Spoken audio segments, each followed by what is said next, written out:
আসসালামু আলাইকুম এভরিওয়ান, সবাই কেমন আছো? আশা করি ভালো আছো। আমিও ভালো আছি আলহামদুলিল্লাহ। সবাইকে জানাই গুড নাইট অ্যান্ড শুভরাত্রির শুভেচ্ছা। আবার চলে আসলাম নতুন একটা ভিডিও নিয়ে। আজকে আমি রাত্রে কি রান্না করলাম সেটা দেখাচ্ছি তোমাদেরকে।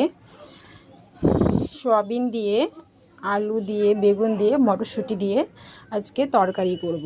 সেটা কীভাবে রান্না করছি আমি দেখাচ্ছি তোমাদেরকে। এখানে ভাত বসিয়েছি, ভাত ফুটে গেছে।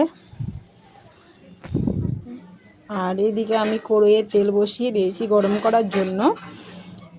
এতে সয়াবিনটা ভালো করে ভেজে তুলে নিয়েছি। এর 5 ফোড়ন দিলাম। এবার যে উপকরণগুলো লাগবে এক এক করে আমি সব দিয়ে দিলাম।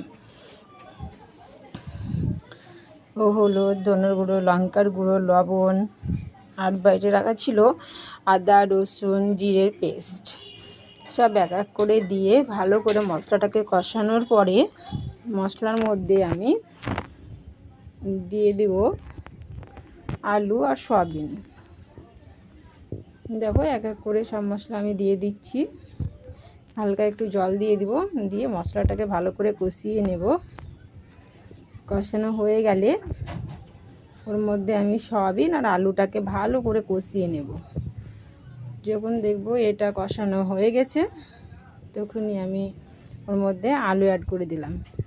আলু দিয়ে ভালো করে কষিয়ে ওর মধ্যে জল দিয়ে এক এক করে সবগুলাই দিয়ে দিয়েছি। মটরশুঁটি, বেগুন সব কিছু দিয়ে সিদ্ধ হতে বসিয়ে দিয়েছি। আর এদিকে ডাল রান্না করা হয়ে গেছে, ভাতও রান্না হয়ে গেছে।